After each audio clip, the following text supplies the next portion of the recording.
ছোটবেলা ক্রিকেট খেলতাম, আমাদের এক বন্ধু ছিল, তার বাবা খুব বড় লোক। তার বাবাই ক্রিকেট ব্যাট, উইকেট, বল এগুলো কিনে দিত। তো একটাই কন্ডিশন ছিল যে তার ছেলেকে কিছুতেই আউট করা যাবে না। আউট হয়ে গেলে সে ব্যাট, উইকেট, বল নিয়ে বাড়ি চলে যেত, যাতে আর কেউ খেলতে না পারে।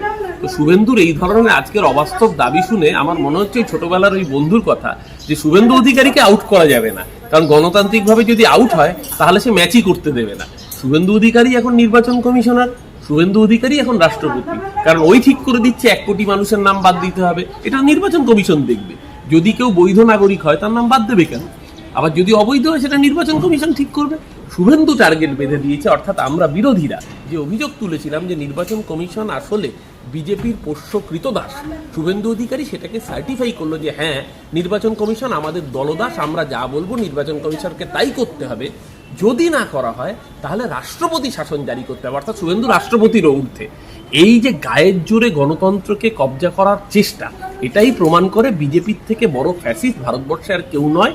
এরা সংবিধান মানে না, এরা দেশের কোনো আইন কানুন মানে না, কিন্তু নিজেরা হারবে এটা শুভেন্দুর কথাতেই প্রমাণিত। কারণ ও নিজেই বলছে যে এইরকম না করলে 1 কোটি ভোটারের নাম বাদ না দিলে আমরা নির্বাচনই করতে দেবো না, অর্থাৎ ভোটে লড়ার আগেই হার স্বীকার করে নিয়েছে ভারতীয় জনতা পার্টি।